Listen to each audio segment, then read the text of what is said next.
Hyderabad LB Nagar లో road ప్రమాదం జరిగింది. ఈ ప్రమాదంలో చార్మినార్ ఎక్సైజ్ సిఐ సాదిక్ అలీ అక్కడికక్కడే చనిపోగా నారాయణగూడ ఎక్సైజ్ ఎస్ఐ ఖాజావలి తీవ్రంగా గాయపడ్డారు. ఎస్ఐని వెంటనే కామినేని హాస్పిటల్ కు తరలించి చికిత్స అందిస్తున్నారు. ఓవర్ స్పీడ్ లో రాంగ్ రూట్ లో వచ్చి టాటా నెక్సాన్ కారు సిఐ ఎస్ఐని కలిసి వెళ్తున్న బైక్ ను ఢీకొట్టింది. ఎల్బీ నగర్ లో ఓ ఫంక్షన్ కు వెళ్లి తిరిగి మలక్పేట్లోని క్వార్టర్స్ కు వెళ్తుండగా ప్రమాదం జరిగింది. ఘటన జరిగిన వెంటనే అక్కడి నుంచి పరారయ్యారు నిందితులు. కేసు నమోదు చేసుకుని దర్యాప్తు చేస్తున్నారు పోలీసులు.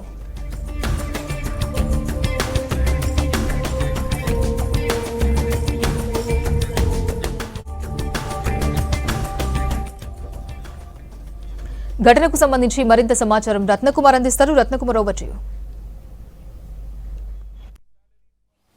ఎల్బీ నగర్ పోలీస్ స్టేషన్ పరిధిలో నిన్న అర్ధరాత్రి ఘోర రోడ్డు ప్రమాదం జరిగింది. ఈ రోడ్డు ప్రమాదంలో చార్మినార్ ఎక్సైజ్ సిఐ సాదిక్ అలీ అక్కడికక్కడే చనిపోగా నారాయణగూడ ఎక్సైజ్ ఎస్ఐ ప్రస్తుతం తీవ్ర గాయాలతో హాస్పిటల్లో చికిత్స పొందుతున్నారు. ఈ ఇన్సిడెంట్కు సంబంధించి మనం విజువల్స్లో చూడొచ్చు. నిన్న ఎల్బీ నగర్ సర్కిల్ వద్ద సాదిక్ అలీ అలాగే ఎస్ఐ మొయినుద్దీన్ ఇటు ఎల్బీ నగర్లోని ఒక కార్యక్రమానికి హాజరయ్యి తిరిగి మలక్పేటలోని క్వార్టర్స్కి వెళ్తున్న సందర్భంలోనే ఎల్బీ నగర్ సర్కిల్ వద్దకు రాగానే వాళ్ళు ప్రయాణిస్తున్నటువంటి ఈ టూ వీలర్ని వెనక నుంచి కారు అధిక వేగంగా నిర్లక్ష్యంగా డ్రైవ్ చేస్తూ వచ్చి ఒకసారిగా ఢీకొట్టడం జరిగింది. ఢీకొట్టిన వెంటనే వెహికల్ ఈ టూ వీలర్ స్లిప్ అయ్యి ఒకసారిగా అక్కడి నుంచి ప్రయాణిస్తున్నటువంటి డ్రైవ్ చేస్తున్న సిఐ సాదిక్ అలీ అక్కడ కింద పడిపోయారు. అలాగే వెనకాల ప్రయాణిస్తున్నటువంటి ఎస్ఐ మొయినుద్దీన్ కూడా ఇద్దరు ఒకసారి కింద పడిపోయిన సందర్భంలోనే సాదిక్ అలీ అక్కడికక్కడే స్పాట్లోనే చనిపోవడం జరిగింది. ప్రస్తుతం ఎస్ఐ మొయినుద్దీన్ పరిస్థితి కొంత విషమంగానే ఉంది. ఆయన ఆసుపత్రిలో చికిత్స పొందుతున్నారు. సో వెహికల్ని ఎంత వేగంగా ఢీకొడితే పరిస్థితి ఎలా ఉందనేది మనం ముందు భాగాన్ని టూ వీలర్ యొక్క ముందు భాగాన్ని చూస్తే అర్థమవుతుంది. ఆల్మోస్ట్ మొత్తం అంతా కూడా నుజ్జు అయిపోయింది. మొత్తం వెహికల్ అంతా కూడా బెండ్ అయిపోయి ముందు భాగం అంతా కూడా కొంత లోపలికి నొక్కుపోయినటువంటి సిచ్యువేషన్ చూస్తున్నాం. సో దాదాపు హై స్పీడ్లో వచ్చినటువంటి ఫోర్ వీలరు ఎక్కువ వేగంతో ఢీకొట్టినటువంటి సందర్భంలోనే ఎంత పెద్ద యాక్సిడెంట్ జరిగినట్లు కూడా తెలుస్తుంది. సో ప్రమాద తీవ్రత ఇంత ఎక్కువగా ఉంది కాబట్టి స్పాట్లోనే సిఐ సాదిక్ అలీ అక్కడికక్కడే చనిపోయారు. సో మరోవైపు మనం మరొక విజువల్లో కూడా చూడొచ్చు. ఇక్కడ మనకి కనిపిస్తున్నటువంటి కార్ ఏదైతే ఉందో ఈ కారే ముందు వెళ్తున్న మనం ఇప్పుడు చూసినటువంటి టూ వీలర్ను నిర్లక్ష్యంగా డ్రైవ్ చేస్తూ వచ్చిన డ్రైవర్ ఢీ కొట్టడంతోనే ఈ యొక్క యాక్సిడెంట్ అనేది చోటు చేసుకుంది.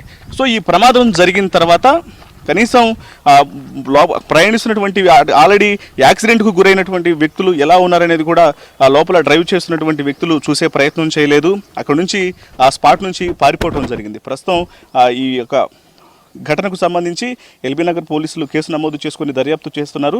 డ్రైవ్ చేసినటువంటి వ్యక్తిని గుర్తించే పనిలో అతని కోసం గాలిస్తున్నారు, పరారీలో ఉన్న వ్యక్తికి.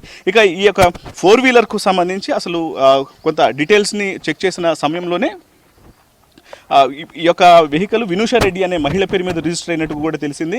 ఆ తర్వాత అనేక చలాన్లు కూడా హై స్పీడ్కు సంబంధించి చలాన్లు కూడా ఉన్నట్లు కూడా గుర్తించడం జరిగింది. సో మనం ఒకసారి పక్కన చూడొచ్చు. మొత్తం ఎంత హెవీ డ్యామేజ్ అనేది ఇటు ఫోర్ వీలర్కి కూడా అయింది. అంత హెవీ స్పీడ్తో వస్తున్న కారణంగానే ఒకసారిగా రాంగ్ రూట్లో వచ్చి యూ టర్న్ తీసుకుంటున్నటువంటి సందర్భంలోనే ఈ యాక్సిడెంట్ జరిగినట్లు కూడా మనం విజువల్ చూస్తే అర్థమవుతుంది. మరోవైపు లోపల కూడా చూసే ప్రయత్నం చేద్దాం. మనం ఒకసారి లోపల చూడొచ్చు. ఈ యొక్క వెహికల్లోనే ఆల్రెడీ ఇప్పుడు మనం టూ వీలర్లో సేమ్ ఇక్కడ కనిపిస్తున్నటువంటి హెల్మెట్ కూడా సిఐ సాదిక్ అలీ తను డ్రైవ్ చేస్తూ హెల్మెట్ పెట్టుకున్నాడు. ఆ హెల్మెట్ని ఈ వెహికల్లో ఉంచడం జరిగింది ఇక్కడ పోలీసులు. సో దీన్ని బట్టి చూడొచ్చు, హెల్మెట్ పెట్టుకున్నప్పటికీ కూడా అధిక వేగంతో కారు వెనక నుంచి వచ్చి ఢీకొన్న కారణంగానే ఈ ప్రమాదం తీవ్రత ఎక్కువగా ఉండటంతో స్పాట్లోనే సిఐ చనిపోవడం జరిగింది. ప్రస్తుతం ఆయన కుటుంబంలో విషాద ఛాయలు అలుముకున్నాయి. మరోవైపున ఎస్ఐ పరిస్థితి కూడా కొంత ఆందోళనకరంగా ఉన్నట్లు కూడా వైద్యులు తెలియజేస్తున్నారు. మొత్తానికి డ్రైవరు కారు డ్రైవ్ చేసినటువంటి వ్యక్తి నిర్లక్ష్యం కారణంగానే ఈ ప్రమాదం జరిగినట్లు తెలుస్తుంది. ప్రస్తుతం పోలీసులు కేసు నమోదు చేసుకొని దర్యాప్తు చేస్తున్నారు. మరోవైపున ఈ యాక్సిడెంట్ చేసినటువంటి డ్రైవర్ను గుర్తించే పనిలో పోలీసులు ఉన్నారు. కెమెరా పర్సన్ సిద్దిక్తో రత్నకుమార్, ఎల్బీ నగర్ నుంచి.